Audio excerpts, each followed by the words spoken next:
मर तो सकता हूं, डर नहीं सकता। देखिए, अनिल यादव के बेटे के खाते में आशीष मिमानी के आशीष ट्रांस पावर प्राइवेट लिमिटेड के खाते से, आशीष मिमानी के खाते से पैसे गए। वो ठेकेदार था जिसने ट्रांसफार्मर घोटाले में इसकी संलिप्तता थी, जिसकी जांच हुई थी, जिसमें हमारे जो उत्तराखंड का एक पांगती जो एक्सीएन था, इसको से सस्पेंड करा अनिल यादव ने। मैं इसके लिए बोल रहा हूं। दोस्तों नमस्कार, सभी का स्वागत है विजय पथ पर। अभी कुछ समय पहले आपको एक खबर दिखाई थी निधि यादव, जिस पे आरोप था कि तकरीबन 100 करोड़ की प्रॉपर्टी उसके पास है, और एक एनआरआई का इंटरव्यू भी दिखाया था जिसके 30 लाख के आसपास उसने हड़प लिए थे। उसके बाद कई लोगों का मैसेज आया कि भैया आपने आरोप तो लगा दिए हैं, लेकिन अब है क्या वो मामला, क्योंकि अमूमन उत्तराखंड में हमने देखते हैं कि आरोप लगते हैं, उसके बाद मामला गोल हो जाता है। तो वही जानने आज हम लोग रमेश जोशी जी के पास आए हैं, क्योंकि सचिवालय के ठीक सामने इन्होंने ही उजागर किया था कि ऐसे भी भ्रष्ट अधिकारी हैं उत्तराखंड में जो 100 करोड़ डकार के बैठे हुए हैं। रमेश जोशी जी, पहले तो बहुत स्वागत आपका, और पब्लिक डिमांड पे दोबारा हम आपके बीच आ गए हैं। लोग सोच रहे हैं कि भाई हुआ क्या। उस दिन तो बड़ा शोर शराबा मचा रहे थे रमेश जोशी जी, और बहुत बातें भी वहाँ पर हुई थी, लेकिन मामला कहाँ तक पहुँचा? ऐसा तो नहीं है कि मामला उठाया और फिर चुपचाप बैठ गए। हो क्या रहा है उसमें? सबसे पहले विजय भाई, आपको सादर प्रणाम। और जिस प्रकार आप लगातार लगे रहते हैं, हमेशा अच्छी अच्छी खबरों में आप कवरेज करते रहते हैं, ईमानदारी के लिए, उत्तराखंडियों को जिंदा रखने के लिए जो आपने एक अपना बेड़ा उठा रखा है, उसके लिए आपको साधुवाद। और देखिए, निधि यादव वाले प्रकरण में सबसे पहले मैं इस देश के यशस्वी प्रधानमंत्री श्री नरेंद्र मोदी जी का हार्दिक धन्यवाद करता हूँ, साधुवाद करता हूँ, उनको प्रणाम करता हूँ। उनकी उम्र भगवान दिन दोगुनी रात चौगुनी करें। जो मोदी जी की जो टीम केंद्र से आई थी, जो यहाँ के आला अधिकारियों ने निधि यादव को आईएएस बनाने की प्रक्रिया पूरी कर दी थी, और यहाँ के जो अधिकारियों ने मान लिया था कि निधि यादव को आईएएस होना चाहिए, और वो फाइल जो है डीपीसी तक पहुँचा दी यहाँ के अधिकारियों द्वारा। तो जो केंद्र से हमारे देश के यशस्वी प्रधानमंत्री जी नरेंद्र मोदी जी के नेतृत्व में जो टीम आई, उन्होंने उस फाइल को रिजेक्ट कर दिया। सुराज ने मुखर होकर के दरी बिछाई दी थी सचिवालय के गेट पर, और बता दिया था कि अगर ऐसे भ्रष्ट अधिकारी को आईएएस बना दिया जाएगा तो तय मान लिया जाए कि इस प्रदेश का दुर्भाग्य है, इस प्रदेश का शोषण हुआ है, और निश्चित ही अब कई लाख गुना होगा। तो हमारी आईबी की रिपोर्ट गई होगी, एलआईयू की रिपोर्ट गई होगी, तो तमाम जो हमारे जो निधि यादव थी उनको वापस पीसीएस ही रहने दिया। अच्छा, मैं एक चीज़ और जानना चाह रहा था कि आपने बोला कि एलआईयू की रिपोर्ट गई, आईबी की रिपोर्ट गई, तो वो रिपोर्ट पहले क्यों नहीं गई जिस समय उसका सैंक्शन होने के लिए गया था कि इसको सचिवालय में अटैच कर दिया जाए, इसको आईएएस ऑफिसर बना दिया जाए? मैंने बताया ना, यहाँ के अधिकारियों ने तो उनको आईएएस बना दिया था। यहाँ के अधिकारियों ने तो उनके आईएएस की फाइल वहाँ तक पहुँचा दी थी, लेकिन जो केंद्र की टीम आती है, उस टीम ने उस फाइल को रिजेक्ट कर दिया। अच्छा। और उसको जब निरस्त करा तो हम वहाँ से, तभी हम सचिवालय के गेट से उठ के आए कि वो अब आईएएस नहीं बनेंगी। फिर मैं साधुवाद करता हूँ यशस्वी मुख्यमंत्री जी का, श्री धामी जी का, और मैं धन्यवाद भी करता हूं गढ़वाल कमिश्नर श्री विनय शंकर पांडे साहब का। जब से वो कमिश्नर गढ़वाल बने हैं, माननीय मुख्यमंत्री जी कई अच्छे डिसीजन ले रहे हैं। तो जो है, जब निधि यादव की फाइल जो निरस्त हुई, उसके बाद माननीय मुख्यमंत्री जी ने उस पर संज्ञान लिया, और 3 दिन बाद उसकी विजिलेंस की खुली जांच के आदेश कर दिए। उसके बाद देखिए, निधि यादव जी फड़फड़ाती हैं, और कितना कॉन्फिडेंट होकर उन्होंने बयान दिए मीडिया को कि सरकार मुझे सस्पेंड कर दे, टर्मिनेट कर दे। तो सरकार तो क्यों नहीं कर रही है, तो सरकार जाने।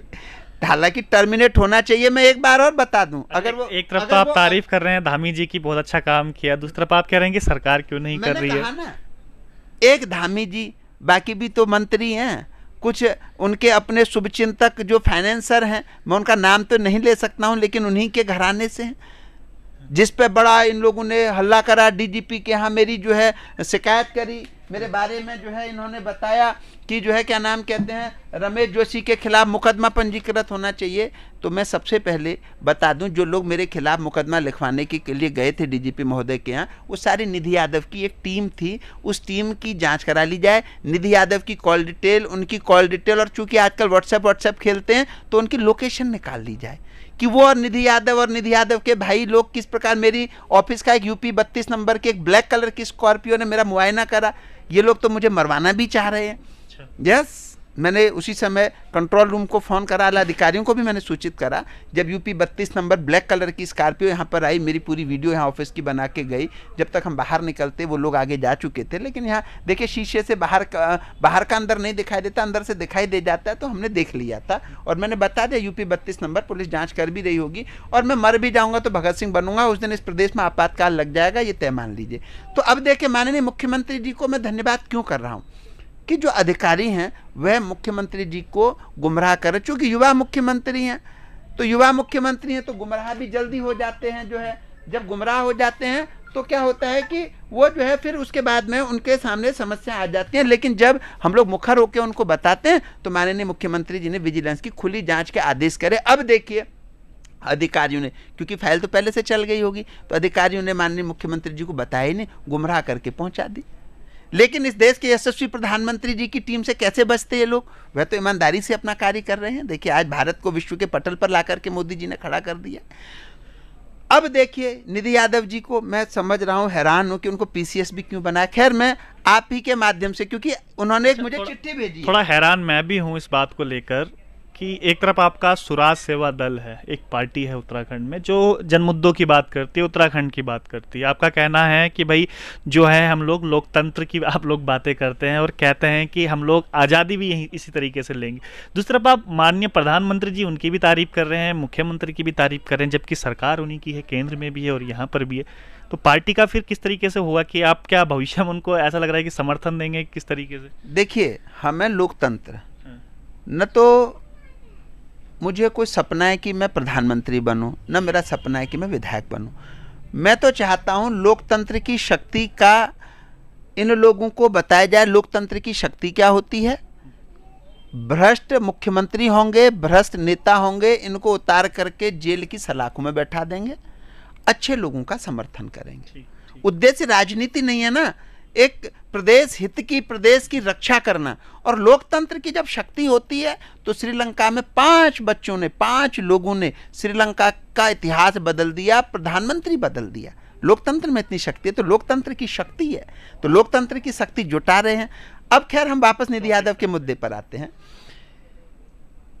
निधि यादव जी ने एक चिट्ठी मुझे भेजी है, वो विशेषकर विजय पथ और रमेश जोशी के लिए भेजी है। उन्होंने, देखिए ये पीसीएस हैं, कितनी फड़फड़ाहट इनके अंदर है। केंद्र सरकार ने आईएएस नहीं बनाया, हमने मुखर होकर के इनकी बात को रखी। जो हमारे पास पत्र थे उनको हमने दिया और माननीय मुख्यमंत्री जी के पास अपने ज्ञापन के माध्यम से भेजा। अब ये मुझे चिट्ठी भेज रही हैं कि उन्होंने विजय पथ के माध्यम से हमारे को देखा और हमसे कह रहे हैं कि मेरे पेपर मुझे दो, मेरी संपत्ति के पेपर मुझे दो, ताकि मैं उसको मैनेज कर सकूं।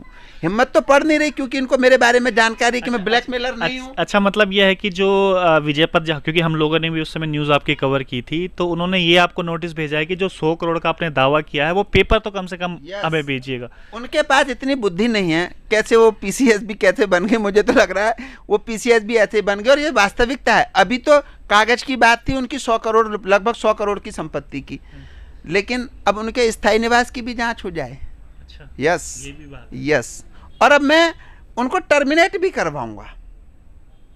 अभी तो आईएएस नहीं बनने दिया, मैंने सोचा शायद उनकी अक्ल आ जाए, बुद्धि आ जाए, माफ़ी मांग ले प्रदेशवासियों से, और जो उन्होंने काले पीले धन से जो कमाई करी है वह सरकार में चुपचाप निहित कर दें, या जन कल्याण के लिए सड़कें बना दें, स्कूल बना दें, अस्पताल बना दें, और शायद ईश्वर उनको बुद्धि दे दे। कोविड काल में भी उन्होंने बुद्धि नहीं ली कि हम इन पैसों से करेंगे क्या। वो हमारी जो एनआरआई महिला थी, उनके 55 करोड़ रुपए अपने बिजनेस में उन्होंने भाइयों ने, और उन्होंने जो कंपनी बना रखी है इन लोगों ने मिलकर, उसमें 55 करोड़ रुपए हजम कर दिए इन लोगों ने, तो उसकी भी जाँच होनी चाहिए। और अब मैं उनको पेपर क्यों दूंगा? मुझे किस चीज़ का डर है, किस चीज़ की चिंता है? पेपर हैं, कागज जिंदा रहेंगे, कागज नहीं मरेंगे। लेकिन मैं अब विजिलेंस को देखना चाहता हूँ। पेपर तो मैंने एक बार अपने ज्ञापनों के माध्यम से माननीय मुख्यमंत्री जी को दे दिए, वो पेपर विजिलेंस में चले गए, और विजिलेंस मुझे चिट्ठी भेजेगी, क्योंकि विजिलेंस जो खुली जांच कर रही है, देखते हैं वो किन किन को चिट्ठी भेजती है, किन किन को बुलाती है। कागज मांगेगी तो विजिलेंस मांगेगी। निधि यादव कौन होती है कागज मांगने वाली मुझसे? उसके बाद ये माननीय मुख्यमंत्री जी के पोर्टल पर डाल रही हैं और माननीय मुख्यमंत्री जी के पोर्टल से मुझको डराना चाहती हैं। ये पोर्टलों पर कितनी कार्रवाई हुई आज तक, माननीय मुख्यमंत्री जी के पोर्टलों पर जो कार्रवाई हुई मैं उनकी भी जांच करवाऊंगा कि लोग किस प्रकार से, मेरे पास मैसेज आते हैं कि आपने फला दिन चिट्ठी दी थी, इस पर कार्रवाई हो गई, और मेरे पास जो है एक वहाँ से सीएम आवास से कभी कभी फ़ोन आते हैं और मैं उनसे पूछता हूँ जी इस पर क्या कार्रवाई हुई है, इस पर तो कुछ नहीं हुआ, उसके बाद मैसेज आ जाते हैं कि आपकी कार्रवाई निस्तारित कर दी गई है। तो ये गलत हो रहा है, प्रदेश में ऐसा नहीं होना चाहिए, काम करने चाहिए, अधिकारियों को काम करने के लिए बैठा। अच्छा, जब ये आपने पूरा किया था, क्योंकि आपने, मैं देख रहा हूँ ज़्यादातर यादवों के ही मुद्दे उठाए हैं, चाहे अनिल यादव हो चाहे निधि यादव हो, तो कई कमेंट भी कर रहे थे कि यादवों से क्या परेशानी है आपको। ऐसा नहीं है, मैंने ब्राह्मणों के भी मुद्दे उठाए। गलत ब्राह्मण थे तो देखिए अशोक मिश्रा जी जिला आबकारी अधिकारी थे, जिस समय हरिद्वार में जहरीली शराब से मौतें हुई, मैंने मुद्दा उठाया और माननीय मुख्यमंत्री जी को साधुवाद करता हूं कि मैं कुमाऊं दौरे पर 3 दिन का समय देके गया था, माननीय मुख्यमंत्री जी ने 10 घंटे में ही हटा दिया। तो जब अच्छा काम करेंगे तो साधुवाद करना पड़ेगा ताकि आदमी का मनोबल बढ़े। भगवान तो कोई है नहीं है, हम ही लोग जो विपक्ष, वाजपेयी जी कहते थे मजबूत विपक्ष का होना बहुत जरूरी है। इंदिरा गांधी जी ने देखिए विदेशों में हमारे अटल बिहारी वाजपेयी जी को भेजा, जबकि 2 ही सीटें थी भाजपा सरकार की, तो उनको विदेशों में भेजा। ऐसा नहीं है, विपक्ष को जो है सुनना चाहिए, विपक्ष अगर कोई मुद्दा उठा रहा है तो उसको अमल में लाना चाहिए। उन लोगों को क्या कहना चाहेंगे जो कह रहे हैं कि आप एक स्पेशल समाज को, स्पेशल उसको टारगेट आप? मैंने कहा ना, जिन लोगों ने मेरे खिलाफ माननीय डीजीपी साहब के यहाँ गए, डीजीपी महोदय साहब के यहाँ गए, उन लोगों की लोकेशन निकाली जाए कि उनकी निधि यादव के कितने लोगों ने उसकी सारी षड्यंत्र में वो लोग शामिल हैं, इस प्रदेश का माहौल खराब करना चाहते हैं। वरना मेरे मनोभाव, जब आप देखिए कानून पढ़िए तो आईएएस तीनों ने जो मेरा मुद्दा उठाया कि यादवों के विरोध में बोला, ऐसा नहीं है। अगर मैंने यादव बंधुओं के बारे में बोला, अगर यादव बंधुओं के लिए बोला, तो अगर मेरे भाव सही होंगे तो मुझे माफ़ कर दें यादव बंधु, और अगर मेरे भाव गलत हैं तो फिर इन लोगों ने मेरे खिलाफ कार्रवाई के लिए लोग गए थे।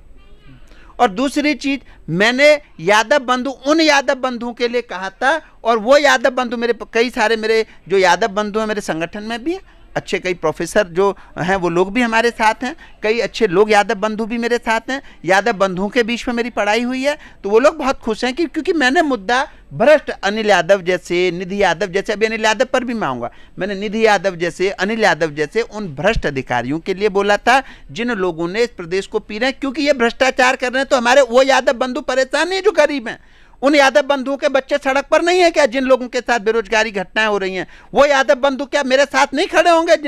जिनको भविष्य दिख रहा है कि इन लोगों के भ्रष्टाचार से हम लोग पीड़ित हो रहे हैं और हम लोग गरीब होते जा रहे हैं, अमीर होते जा रहे हैं।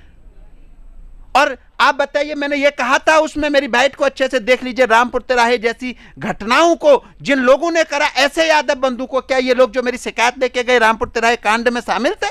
मैंने उन सरकारों के लिए बोला, जिन सरकारों के समय में जिन यादव बंधुओं की सरकारें थी, जिन यादव बंधुओं की सरकार में रामपुर तिराहा कांड हुआ, क्या ये लोग जो मेरे पीछे पड़े हुए हैं, क्या ये उस रामपुर तिराहे कांड में शामिल थे?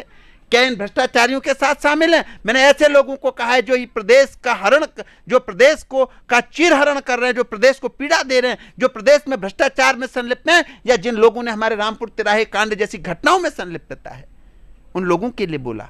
और अच्छे लोग, सारा यादव बंधु, ये सारा यादव समाज मेरे साथ खड़ा है। जब मर्जी ये कुछ लोग जो दलाल बैठे हुए, इन लोगों को छोड़ करके तय कर लें, सारा यादव बंधु, सारा यादव समाज सुराज के साथ खड़ा, रमेश जोशी के साथ खड़ा है, क्योंकि वो मेरे भावों को जानते हैं। प्रदेश हित की लड़ाई के लिए मैं लड़ रहा हूं, कोई मैं अपने घर की लड़ाई नहीं लड़ रहा हूं। मैं उन बच्चों की लड़ाई लड़ रहा हूं जो आज सड़क पर बैठे हैं। मैं उन माताओं की लड़ाई लड़ रहा हूं जो रामपुर तिराहे की घटनाओं की शिकार हुई हैं। मैं उन उत्तराखंडियों की लड़ाई लड़ रहा हूं जिनके बच्चे आज परेशान हैं, जिनके पास रोजगार नहीं, जिनके जो युवा परेशान हैं। और अनिल यादव जी के लिए देखिए, मैं आज आपको फिर बताता हूं, अनिल यादव, मैं ऐसे यादव बंधुओं की बात कर रहा हूं। ये देखिए, अनिल यादव जी के बेटे के खाते में इसने जो है पैसे गए थे, इन्होंने हमारे खिलाफ झूठे मुकदमे लिखवाए थे। मैं आपको दिखाता हूं, ये देखिए, मुझे बता दीजिए, अनिल यादव जो एमडी पिटकुल थे और एमडी यूपीसीएल का भी चार्ज था, जो माननीय मुख्यमंत्री जी से एमडी पिटकुल के चार्ज से हटाया, मैं उन लोगों के लिए कह रहा हूं। और मैं पूछना चाहता हूं ऊर्जा सचिव से, क्या मजबूरी है, क्या देर अनिल यादव आपको? ऊर्जा सचिव मुझे बता, मैं ऊर्जा सचिव का मुखरोक के विरोध करूंगा। मैं दिखाऊंगा ऊर्जा सचिव को कि क्या हो रहा है इस प्रदेश में। बिजली के दाम लगातार बढ़ते जा रहे हैं, क्या नीति है, किस प्रकार के आईएएस ऊर्जा सचिव मुझे जवाब देंगे। मर तो सकता हूं, डर नहीं सकता। देखिए, अनिल यादव के बेटे के खाते में आशीष मिमानी कि आशीष मेमानी के आशीष ट्रांस पावर प्राइवेट लिमिटेड के खाते से, आशीष मेमानी के खाते से पैसे गए। वो ठेकेदार था जिसने ट्रांसफार्मर घोटाले में इसकी संलिप्तता थी, जिसकी जांच हुई थी, जिसमें हमारे जो उत्तराखंड का एक पांगती जो एक्सीएन था इसको से सस्पेंड करा अनिल यादव ने। मैं इसके लिए बोल रहा हूं। बताइए, आप बताइए मुझे, ये जो लोग मेरे खिलाफ डीजीपी के यहां पर शिकायत लेकर के गए थे, जवाब दे, अनिल यादव को जेल जाना चाहिए या नहीं जाना चाहिए? इसके बेटे के खाते में कागज, आप देख लीजिएगा, ये कागज ही देख लीजिएगा, इसके बेटे के खाते में पैसे हैं। 6 ठेकेदारों के खिलाफ पिटकुल ने मुकदमा लिखा, इसके बेटे को और अनिल यादव को क्यों बचाया? मैं पूछना चाहता हूं, बताइए ऊर्जा सचिव, क्यों बचाया आपने? बताइए माननीय मुख्यमंत्री जी, ऐसी क्या मजबूरी है आपकी जो इन भ्रष्ट अधिकारियों को आपने यूपीसीएल जैसे महत्वपूर्ण जगह पर बैठा रखा है, जिनको जेल की सलाखों के पीछे होना चाहिए, इनको आपने सत्ता दे रखी है? क्या इनकी जांच नहीं होनी चाहिए? इनके संबंधित हैं रामविलास यादव जो जेल की सलाखों के पीछे, जहां पर ईडी का छापा पड़ा, तो ये अनिल यादव के यहां पर क्यों नहीं, इसके बेटे के यहां पर क्यों नहीं पड़ेगा? सरकार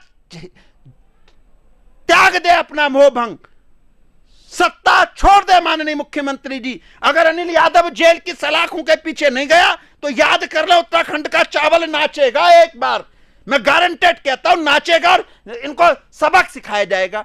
और ऐसे ऊर्जा सचिव के लिए भी बोलता हूं मैं, ऐसे भ्रष्ट ऊर्जा सचिव जो अपनी गोद में बैठा रखा है, इन्होंने जवाब देना पड़ेगा इनको।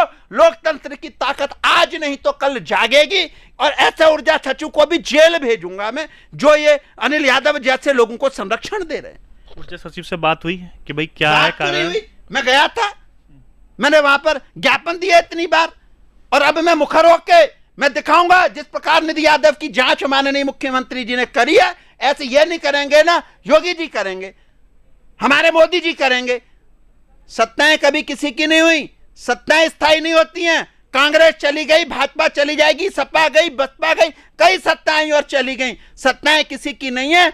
ईमानदार लोगों को इस प्रदेश में देना होगा, बैठाना होगा। मैं कह रहा हूं ना, मुझे फांसी के फंदे पे चढ़ा दो, कोई मुझे जो है परमानेंट जेल में निर्बंध करके रख सकता है, कोई मैं क्रिमिनल नहीं हूं।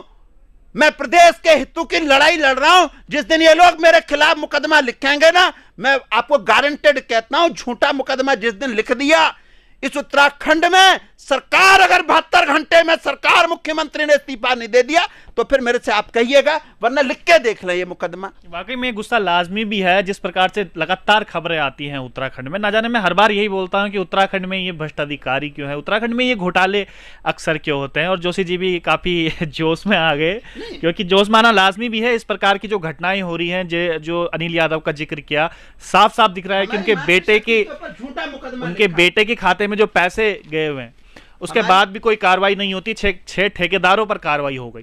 हमारी मातृशक्ति के खिलाफ पहली बार मैंने कोर्ट में बहस करी थी ना, बिजली के दाम नहीं बढ़े। इन लोगों ने मुझे रोकने के लिए, मेरे आंदोलनों को रोकने के लिए कोर्ट में माननीय न्यायालय में झूठा शपथ पत्र दिया, हमारी मातृशक्ति का अपमान किया, मातृशक्ति के ऊपर झूठे मुकदमे लिखे। और जब मैंने आरटीआई में पूछा कि क्या इस दिनांक को हमारी कोई धरना हुआ था, तो ये आरटीआई में जिस व्यक्ति ने हमारे खिलाफ झूठा शपथ पत्र दिया, मुकदमा लिया, लिखाया, उसी व्यक्ति ने माननीय न्यायालय में दिया कि इस दिनांक को कोई मुकदमा, कोई धरना नहीं हुआ स्वराज का। ऐसे झूठे शपथ पत्र दे रहे। माननीय न्यायालय में कोर्ट फीस नहीं जमा हुई, इन्होंने क्या अधिवक्ता नहीं रखे, इन्होंने सरकार क्या समय व्यर्थ नहीं किया, क्या इनके खिलाफ अभियोग पंजीकृत नहीं होना चाहिए? और होगा, तय मान लीजिए। अभी मैं प्रदेश को बचाने में लगा हूं, जब मैं इनके पीछे लगूंगा तो जेल की सलाखों में ही नहीं, इनको मैं आजीवन की सजा तक कटवाऊंगा, इनके और इनके पूरे परिवारीगणों को, इनके उन सगे संबंधियों को जो इनकी भ्रष्टाचार की काली कमाई में हिस्सेदार होंगे। चलिए, काफी लंबा भी इंटरव्यू हो जाएगा। और कितने लोग शामिल हैं, 2 तो हमने देख लिया जिसके ऊपर आपने कार्रवाई भी करा दी, कुछ और भी जेल चले गए, कुछ और लोग भी हैं लिस्ट में अभी अधिकारी। मैं बता तो रहा हूं, अभी मैं बहुत जल्दी सूचना पे भी जो है एक सूचना का भी पर्दाफाश करने वाला हूं। अब देखिए, नाम किसी का नहीं लेते, सूचना जो भी, जिसके पास भी सूचना होगी, जो भी सूचना में होंगे, जो भी शामिल होंगे, चाहे वो कोई भी हो, भाई जरूरी नहीं तिवारी जी, चाहे जो भी हो, सूचना में जिन लोगों की उस घोटाले में जो भी संलिप्तता होगी वो उजागर होगा बहुत जल्दी, बहुत जल्दी उजागर होने वाला। कौन है ये अब मैं बहुत जल्दी मैं इस घोटाले का जब पर्दाफाश करूंगा उस समय मैं एक एक तथ्य रखूंगा। आप तो कह रहे हैं कि जल्दी घोटाले का पर्दाफाश करेंगे, लेकिन जो लोग ये वीडियो देख रहे होंगे सूचना पे, उन पे तो कानाफूसी शुरू हो गई होगी कि भैया कौन है क्या है, क्योंकि जोशी जी ने मामला उठाया तो कुछ ना कुछ तो होगा ही। देखिए तीर आप छोड़ रहे हैं सूचना, कागज मरते नहीं है, कागज मरते नहीं है। और कागज पे अगर चिड़िया बैठा दी गई है तो अगर अब चिड़िया बदलेंगे ना तो अभी तो घोटाले का भ्रष्टाचार अधिनियम में मुकदमा पंजीकृत होगा, उसके बाद साथ में 420, 67, 68, 71, 120 भी आईपीसी में भी मुकदमा पंजीकृत होगा। इसलिए कागजों के साथ, प्रपत्रों के साथ हेरा फेरी ना करें, क्योंकि आज नहीं तो कल स्वराज का उदय होने वाला है। कैसे चल रही है पार्टी? लगातार मैं देख रहा हूँ कि आज भी काफ़ी लोग शामिल हुए, कुछ भाजपा से शामिल हुए आपके पास, कुछ शिवसेना से शामिल हुए, काफ़ी भीड़ भी थी। क्या कुछ उद्देश्य है? लोग जो अभी चुनाव आने वाले हैं, लोकसभा चुनाव, उसके लेकर कुछ तैयारी हो रही है कि किस तरीके से? मानसून सत्र में देखने को मिलेगा लोकतंत्र की शक्ति। इस बार मानसून सत्र में आप देखेंगे। और बाकी लगातार जनमत चालू है, लोग जुड़ रहे हैं।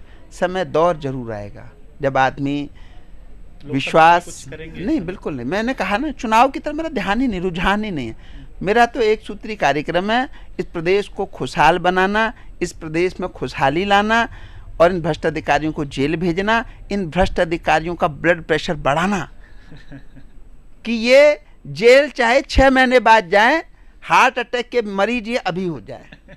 चलिए, बहुत अच्छी बात बोली है। और वाकई में उत्तराखंड में इस प्रकार के नौजवान और इस प्रकार के जो वक्तव्य हैं, जो लगातार बोलते हैं, बोलते ही नहीं करते भी हैं, क्योंकि निधि यादव और अनिल यादव का प्रकरण हमने देखा है और लगातार इस प्रकार के मामले भी उठाते हैं। बहुत बहुत शुभकामनाएं जोशी जी हमारी तरफ से भी आपको कि भविष्य में जो आपकी पार्टी है वो इसी तरीके से, क्योंकि उत्तराखंड में इस समय ज़रूरत भी।